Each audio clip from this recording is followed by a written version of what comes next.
Muy buenas noches, queridos hermanos. Vamos a comentar el Evangelio de este domingo 12 de septiembre, 24 del tiempo ordinario. De antemano le doy las gracias por seguirme, le doy las gracias por estar conmigo en este apostolado. Señor esté con ustedes. Y con tu espíritu. Del Evangelio de nuestro Señor Jesucristo según San Marcos. Gloria a ti, Señor. En aquel tiempo Jesús y sus discípulos se dirigieron a los poblados de Cesarea de Filipo. Por el camino les hizo esta pregunta: ¿quién dice la gente que soy yo?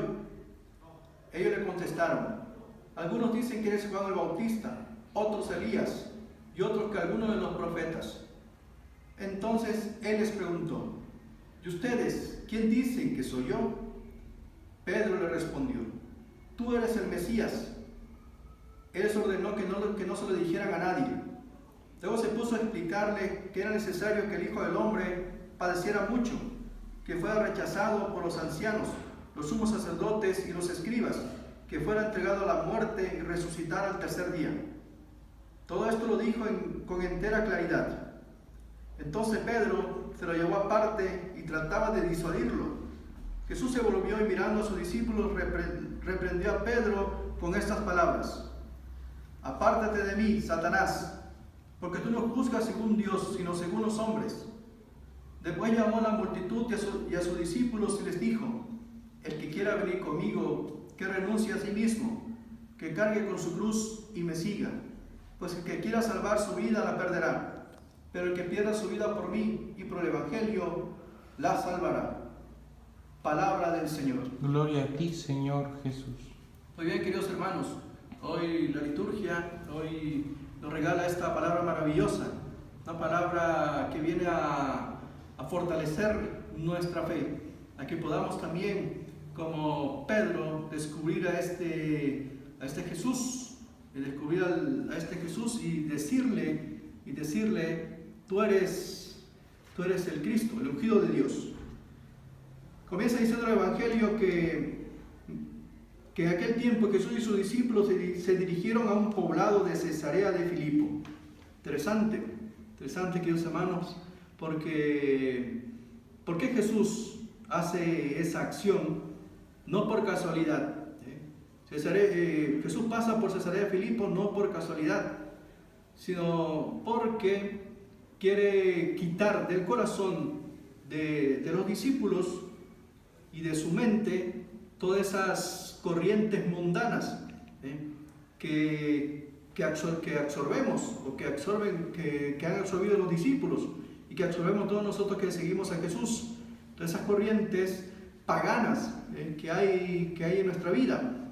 Y para quitar esas corrientes de su corazón y de su mente, pues lo lleva precisamente a un lugar pagano.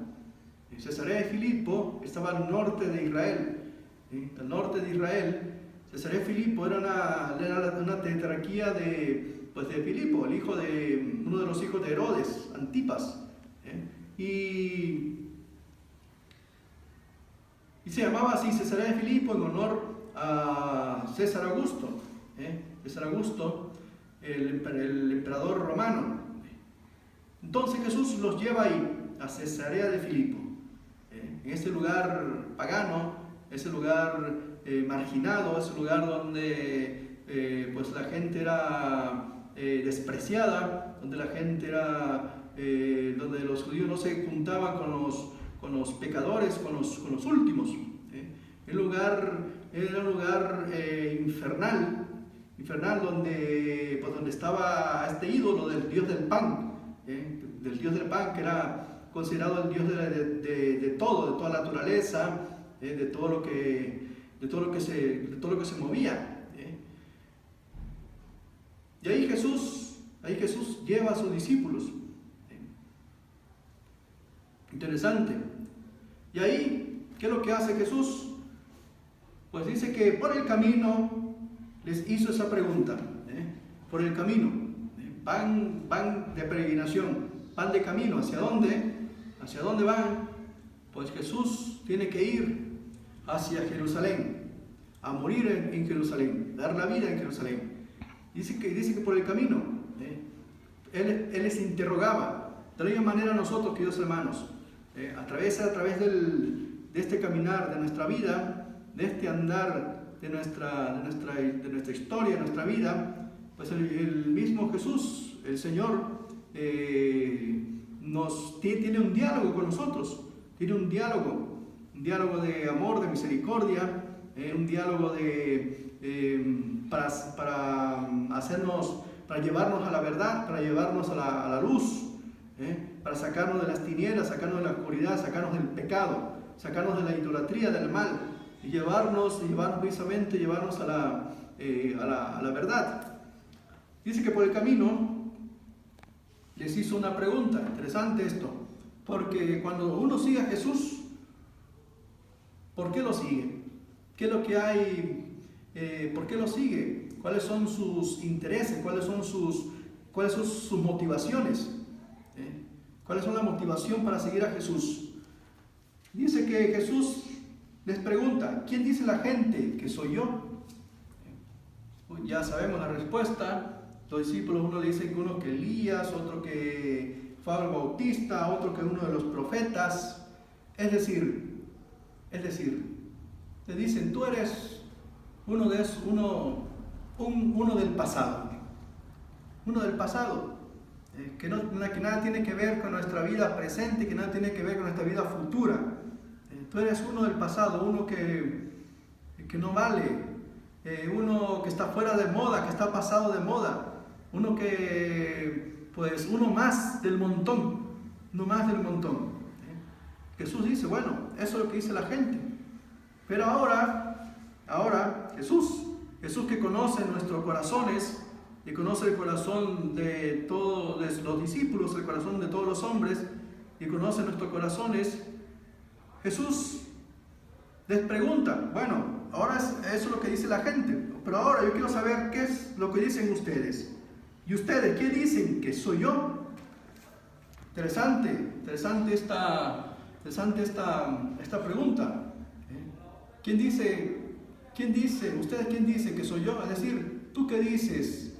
¿Quién es Jesús para ti en este momento que estás pasando de sufrimiento, este momento de dolor, este momento de angustia, en este momento de desesperación, en este momento de soledad, en este momento de precariedad, este momento de separación, que se ha muerto un familiar tuyo, este momento de fracaso que estás viviendo? En este momento, ¿quién es Jesús para ti? En este momento de enfermedad que estás viviendo, ¿quién es Jesús para ti?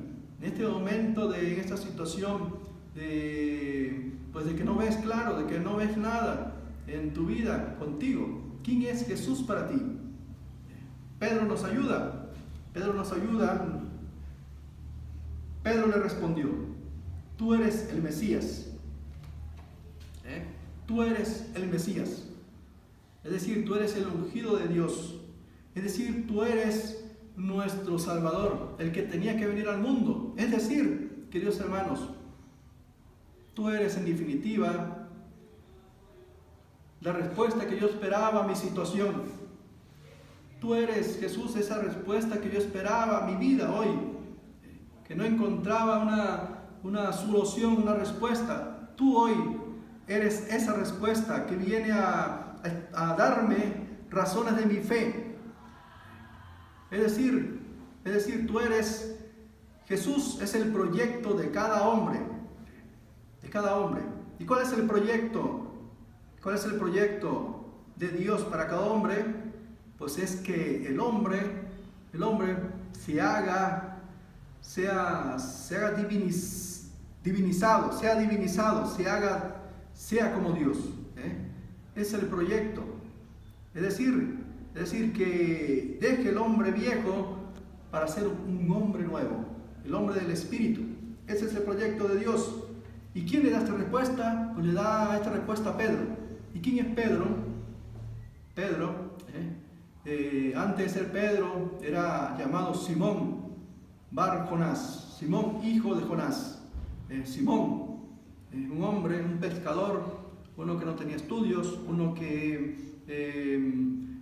era colérico, uno que muchas veces pues era empeñado, que era testarudo,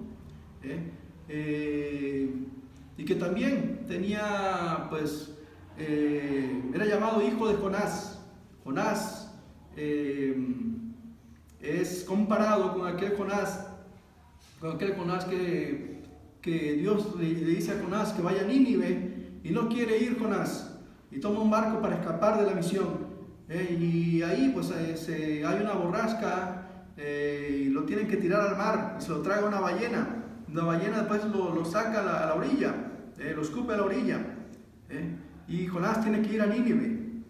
Pues Jonás, Simón, es hijo de Jonás, es decir, es comparado con aquel Jonás del Antiguo Testamento, es decir, que también Simón trata de escapar muchas veces de la misión, escapar muchas veces de lo que tiene por delante. Es decir, queridos hermanos, este Simón Bar Jonás es el hombre de la carne, es el hombre que, pues de una otra manera, se identifica con nosotros. ¿Cuántas veces nosotros también hemos querido escapar de la historia, escapar de la misión que Dios nos regala, escapar de todo lo que de escapar de la cruz, queremos huir, pero así Dios ha elegido, Jesús ha elegido a este Simón Bar Jonás y le cambia de nombre, le dice, en el Evangelio de Mateo dice, tú serás Kefas, piedra, porque en esta piedra edificaré mi iglesia, y los poderes del infierno no prevalecerán en contra de ella. Pues Jesús así ha elegido a este Simón Pedro, y le ha puesto Kefas, piedra. Pues así, queridos hermanos, el Señor también nos ha elegido a cada uno de nosotros, te ha elegido a ti, te ha llamado a la iglesia, te ha llamado a la comunidad, para que tú les vayas descubriendo en el caminar de tu vida, tú le vayas descubriendo a Él, vayas descubriendo los misterios que Él te va revelando. ¿Y cuál es el misterio que nos revela hoy el Señor? Bueno, pues dice el Evangelio. Luego se puso a explicarle que era necesario que el Hijo del Hombre padeciera mucho, que fuera rechazado por los ancianos y sumos sacerdotes, los escribas, y que fuera entregado a la muerte y resucitar al tercer día. Este es el misterio. Es decir, ¿qué clase de Mesías era que esperaban los apóstoles, los discípulos? Esperaban un Mesías revolucionario, un Mesías con poder. Y Jesús le dice, no. El Hijo del Hombre, dice, debe sufrir mucho, debe ser matado, asesinado, pero resucitará al tercer día. Ante esta noticia, ¿qué es lo que hace Pedro? Pues se escandaliza, como nos escandalizamos todos nosotros ante cualquier noticia que no soportamos, esa noticia de muerte, esa noticia de fracaso, esa noticia que no sabemos cómo reaccionar. ¿Qué es lo que hace Pedro ante esta noticia? Pues toma parte a Jesús y le dice, trataba de persuadir, de disuadirlo. Es decir, ¿qué es lo que le decía Pedro a Jesús? Jesús, mira, tranquilo, llévate las cosas en paz, tranquila, mira, tranquilo, mira que estamos aquí, tranquilo, no tenemos ningún problema, no tienes por qué hablar de eso en este momento, no es el momento, no es el momento de hablar esas cosas horribles, esas cosas que todavía, disfruta del éxito, disfruta de que te sigue toda la gente, disfruta de que toda la gente te considera un profeta, un grande, disfruta de todo esto. ¿Para qué hablar de muerte? ¿Para qué hablar de esta situación? Entonces Jesús reprende a Pedro, le dice, apártate de mí, Satanás, porque tú no juzgas según Dios, sino según los hombres. Es decir, ¿qué es lo que trataba de hacer Pedro? Ser piedra de tropiezo para Jesús. Pero como ser piedra de tropiezo para Jesús, es decir, apartarlo de su verdadera misión. ¿Cuál era la misión de Jesús? Ir a morir, dar la vida por todos los hombres, por la salvación de todos los hombres. Entonces Jesús tiene que reprender a Pedro. Y después nos revela otro misterio Jesús. ¿Cuál es el otro misterio? Que le dijo a la multitud y a todos los discípulos: el que quiera venir conmigo, que renuncie a sí mismo, que cargue con su cruz y que me siga. Ese es otro misterio. ¿Cuál es el misterio? Pues cargarla con la cruz. Para seguir a Jesús hay que seguirlo a donde va Él. ¿Y dónde va Él? A la cruz, a morir.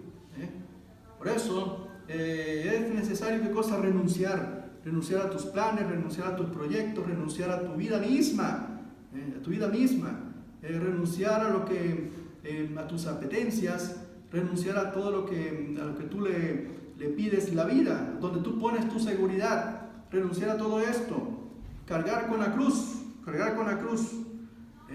¿Eso qué significa? Pues esto, aceptar esto, aceptar lo que el Señor te ha dado en este momento, porque es la cruz la que te lleva a la salvación. Esa enfermedad, esa precariedad, esa soledad, ese fracaso, esa separación que has sufrido, todo eso, cargar con la cruz. Pues el que quiera salvar su vida la perderá, pero el que pierda su vida por mí, por el Evangelio, la salvará. Pues esto es lo que viene a hacer el Señor. ¿Qué es lo que viene a hacer el Señor? Pues que podamos perder la vida por la salvación de los hombres. ¿Cómo? Pues donándote, amando, sacando a los hombres del infierno que están viviendo hoy, sacando a los hombres de este miedo que están pasando a través de toda a través de todo este virus, siendo generoso con aquellos que hoy les falta algo, ayudándoles en todo momento. Esas son las obras de vida eterna, esto que dice la segunda lectura. Si tú tienes fe, muéstramelo con obras, que dice Santiago, que yo por mis obras te mostraré mi fe. Pues esto, queridos hermanos, eso que estamos llamados a dar testimonio de nuestra fe, a dar razón de nuestra fe. Y para esto, pues es Cristo. Si nos apoyamos en Cristo, que es la roca verdadera, vamos a poder hacer estas obras de vida eterna, hacer lo mismo que ha hecho Jesucristo con cada uno de nosotros, que nos ha rescatado, que nos ha levantado, que nos ha amado, que ha tenido misericordia de nosotros, que nos ha dado gratuitamente de sus dones, y que esto no se quede en cada uno de nosotros, sino que al contrario nos demos también constantemente, para que sí, perdiendo la vida, el mundo pueda tener vida eterna. Pues esto, queridos hermanos, pidamos al Señor que nos ayude. Él no nos deja solos, no nos abandona, nos da esta fuerza, si tú te apoyas en Él, no quedarás desilusionado, no quedarás abandonado, no te quedarás sin tu recompensa. Pues apóyate en el Señor, que Él brille en ti.